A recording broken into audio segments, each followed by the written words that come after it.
Ganjar Pranowo itu nggak ngerti persoalan, lalu berusaha menjawab dan nggak ada pun satu poin yang substansial yang dia jawab.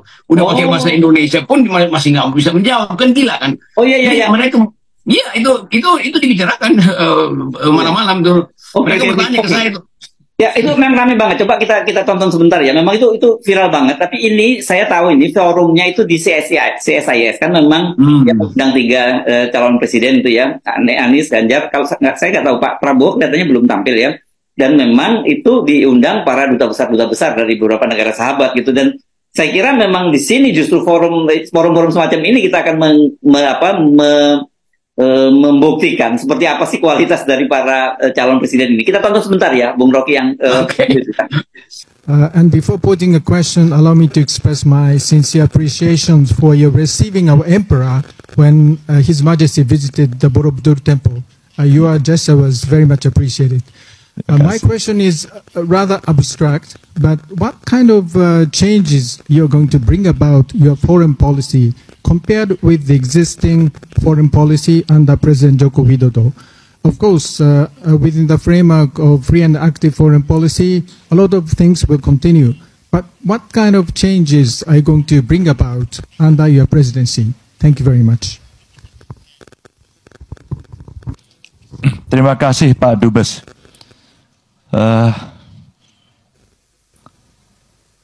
Kaisar Bapak ternyata ramah sekali. Saya mengantarkan Kaisar melihat candi, dan dulu kami dikasih tahu Pak Dubes, nanti tidak boleh salaman. Padahal kami ingin salaman.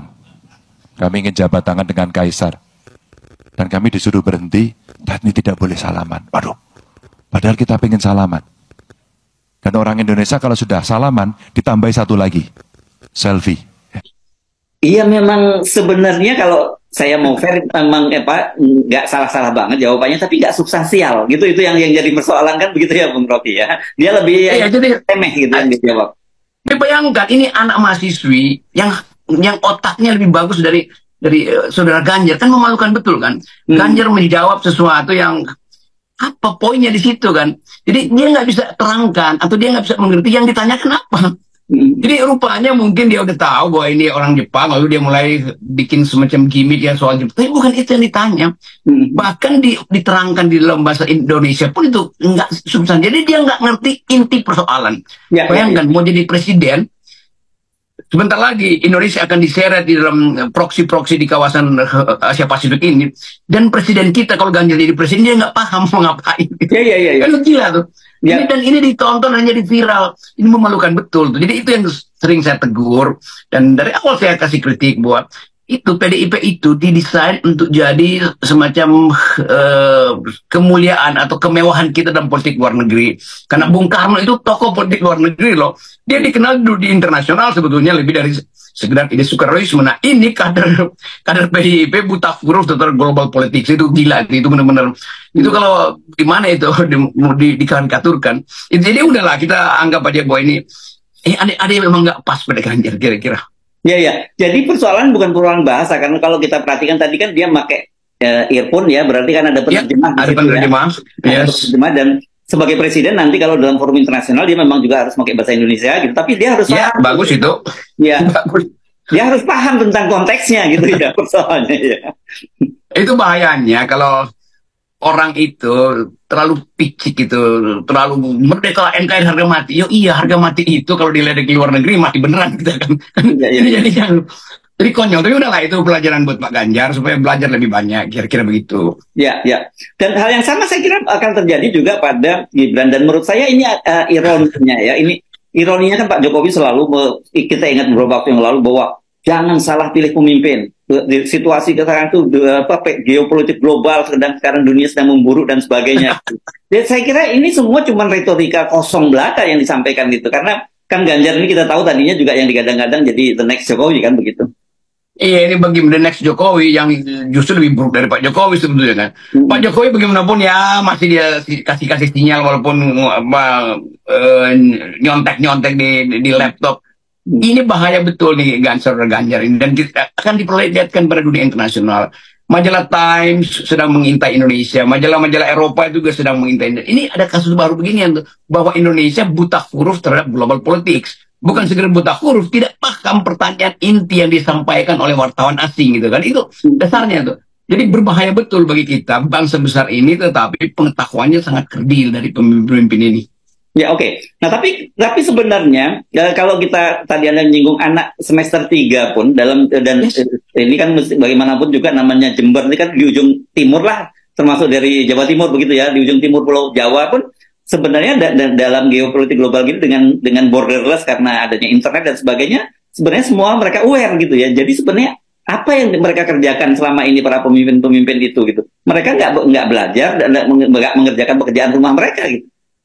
Ini mungkin mereka bertanya, kalau Ganjar jadi presiden, apa nasib Indonesia dalam pergaulan internasional? Ini anak semester 3, bukan jurusan HI atau politik atau hukum, jurusan fakultas keguruan dan ilmu pendidikan, itu bagian. Coba bayangkan, itu mempersoalkan pengetahuan calon pemimpin negara kita kan.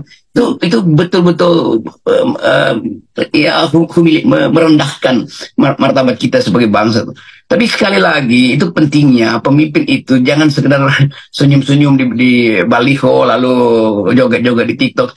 Ini dunia menuntut satu konsep dasar yang memungkinkan orang percaya bahwa dia bisa memimpin ide-ide besar dunia tuh. Environmental ethics, global security itu, financial economics itu. Karena ini hal-hal yang semua ada di koran setiap hari itu dibahas. Kok bisa hal yang sepele itu, yang se-elementer itu nggak bisa diterangkan oleh saudara Ganjar? Itu kita mesti tegur dengan keras. Karena jangan sampai misalnya, oke, dia terpilih misalnya, tetapi kita tahu, loh kok ini nggak ada kapasitas ya? Sama seperti Gibran itu. Gibran nggak ada kapasitas karena melalui diselundupkan melalui Mahkamah Konstitusi. Kalau Ganjar langsung kelihatan bahwa memang nggak ada kapasitas. Tapi kalau ini kita bukan soal nasional. Indonesia ini akan masuk dalam persaingan global. Perebutan energi itu, perang energi itu akan terjadi 2 semester ke depan. Indonesia akan jadi tempat untuk diuji siapa yang lebih dahulu jadikan Indonesia sebagai pangkalan militer dari persaingan Cina dan Amerika. Kan banyak betul konsep itu tuh. Jadi terlihat betul bahwa ya memang susah itu mau diapain, memang ya dangkal sekali.